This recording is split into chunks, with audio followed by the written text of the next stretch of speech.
Hey everybody, welcome back to Phoenix Fab. Hope you're having a wonderful day. So today I'm going to be doing the brakes on the S3, and I absolutely love this car. I bought it about a year ago and it's just been my favorite car, and I can't really tell you why. But I'm gonna go bigger and better on the brake system than I have for my typical daily driver. Usually I just run OE setup. I'm not racing these cars, but I love this car, and I figured she deserves better. So I'm gonna go over how to put the brakes in today, and maybe we'll do some more mods to this car in the future. Let me know if you'd like to see me do anything else to this car. I'm open to it, obviously. So let's...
So I had to beat on mine a little bit to get it off. It really just did not want to come off, and I want to say that PB Blaster did the trick in the end. I just sprayed a little in around the holes of the hub and around the side and the center, and I hit it with the mallet, and it finally did come off. So let's get the new stuff.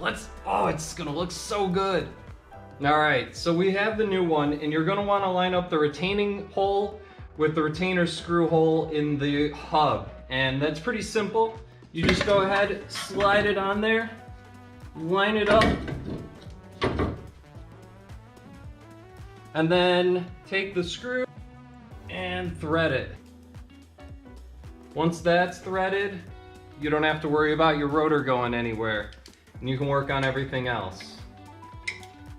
So, let me grab the pads, we'll condense the brakes, and we'll put it all back together.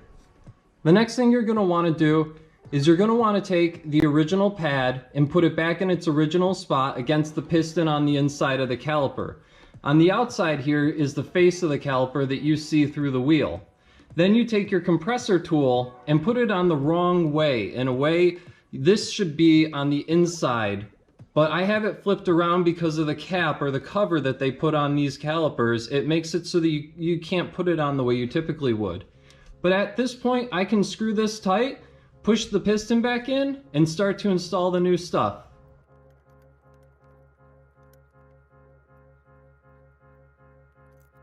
Next, slide your caliper bracket back into place and tighten it down with the 2 bolts that you removed earlier.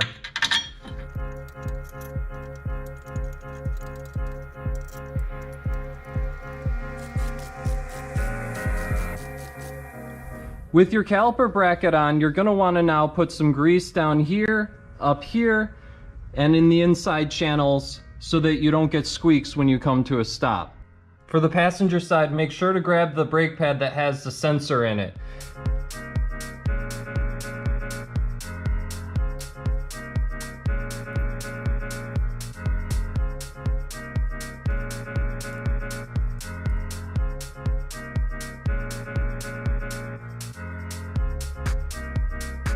Next, take the brake pad sensor and make sure to plug it right back in where it was, and you're ready to slide the caliper back on.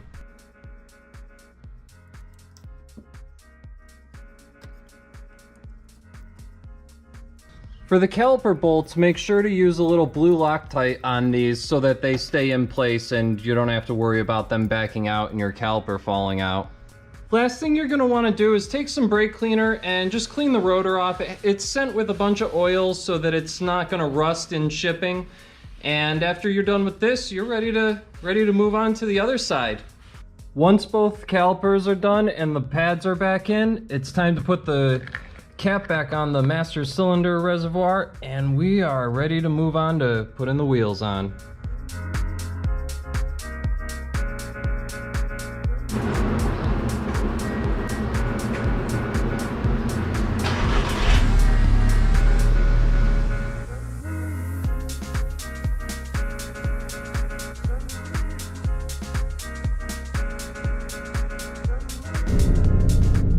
Hey everybody, so it's been a few days since I installed the pads and rotors, and I'm loving them. So with these pads, EBC tells you that they recommend for the first 200 miles that you do extremely light driving and to avoid emergency braking unless absolutely necessary.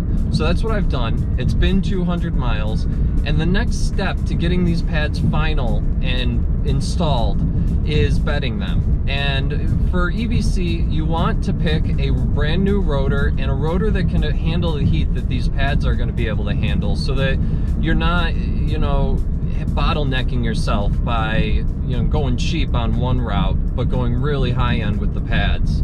So get rotors to nicely pair with them. Right now, we're gonna head out to an empty parking lot that I think is gonna be pretty good for doing this test. And to bed these brakes, what you wanna do is you wanna accelerate to about 60 miles an hour 5 times in a row, and then come to a 10-mile-an-hour roll very abruptly without coming to a stop, as being stopped will not do anything for the cooling.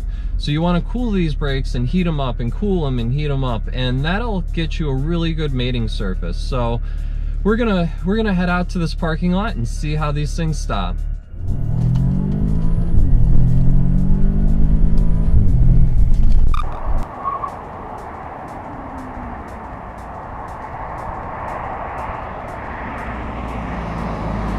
In the tests, I never experienced any brake fade and came to a stop extremely quick. I would recommend this for any casual track car.